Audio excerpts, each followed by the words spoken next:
The low-carb diet has been around for over a decade. It's a good way to lose weight, but there are some complications to a keto diet. And urologist from Austin Urology Institute, Dr. Koushik Shah, has talked more about this.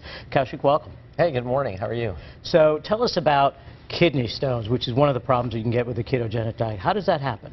So kidney stones are a very common thing for a urologist to address. Interestingly, in this part of the United States, we live in something called the Stone Belt, which kind of goes from, the Georgia, Atlanta area, from the East Coast all the way into California, and we're part of that. A lot of the thinking behind that is that we live in an area where it's very hot. We just saw 100 degrees every day. People tend to get dehydrated.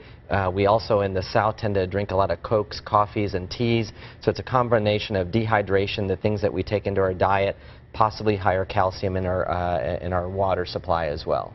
And so this ketogenic diet, which is a low-carb diet that's been very popular, very effective, and a lot of people are on it. It goes by numerous variations, the paleo diet, the granddaddy of them all, the Atkins diet.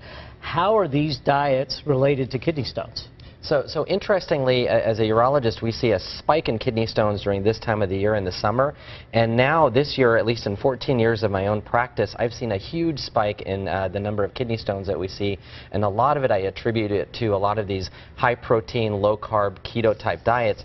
And what happens is, weight loss can be great for you, but there's some side effects and potentially bad side effects. And in particular, the keto diet, the high protein, high meat, high fish intake really contributes to increased levels of calcium and uric acid and also acidifies the urine. All of these things can contribute to a higher rate of kidney stones. So how are people with kidney stones going to present? How do they know they have them, particularly if you're on a ketogenic diet or not?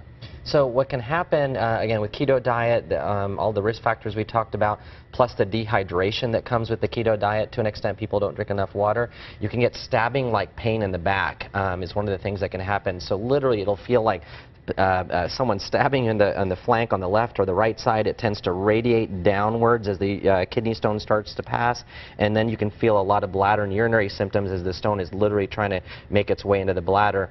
Some other people may have signs and symptoms like blood in the urine, passing clots in the urine, that sort of thing. So pain plus or minus blood in the urine can be a sign of a stone. The pain associated with kidney stones, I've heard, compares to childbirth. Is that true? Is it very painful? Oh, it's awful. And in fact, several women have told me they would rather have, a baby, another baby, instead of having a kidney stone.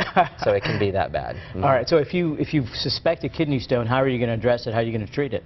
So if you have a stone, the urine tube, the ureter, is about the diameter of a McDonald's straw. So most stones that can pass are up to about 3, 4 to 5 millimeters, so it can make its way down that straw, the connection between the kidney and bladder. If it gets much larger than about 4 to 5 millimeters, there's a higher rate that it'll get stuck. If the kidney stone is typically stuck in the higher area in the kidney or the upper ureter, you can do something called shockwave lithotripsy, where you can actually send shockwaves from the outside in and break up the stone non-invasively. However, if it gets lodged down deeper, you may have to go into a procedure called a ureteroscopy, where you go up with a small flexible scope, a laser, and break up the stone directly. And so people on these ketogenic diets, they work, they lose weight, they like being on them. What can they do to try to avoid having all these problems that you have to address?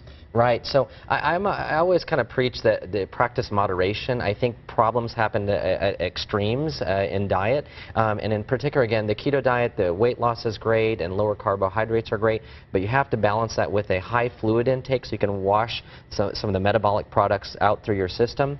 An interesting, easy tip for the viewers out there is lemon. So actually, lemonade or lemon products have citrate in it, citrus, and then the citrate keeps the calcium molecules from sticking together.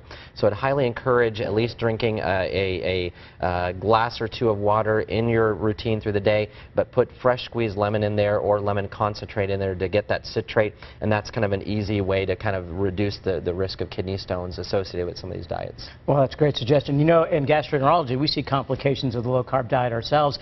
Because the low-carb diets kind of avoid fiber, the fibrous foods, they have less fruits and vegetables, that they get constipated, and certainly what you're the suggestions for treating kidney stones would also work for the GI tract, drinking more fluids, drinking more water, and when you're choosing those fibers that are compliant with the low-carb diet, to choose the high-content fiber like broccoli and blueberries. Those kind of things can help as well. Right. Well, Dr. Shah, thank you for being with us today, and don't forget, if you have a question for me, shoot me an email at askdrkumar@gmail.com, and you can like me on Facebook and follow me on Twitter at MD Pradeep Kumar.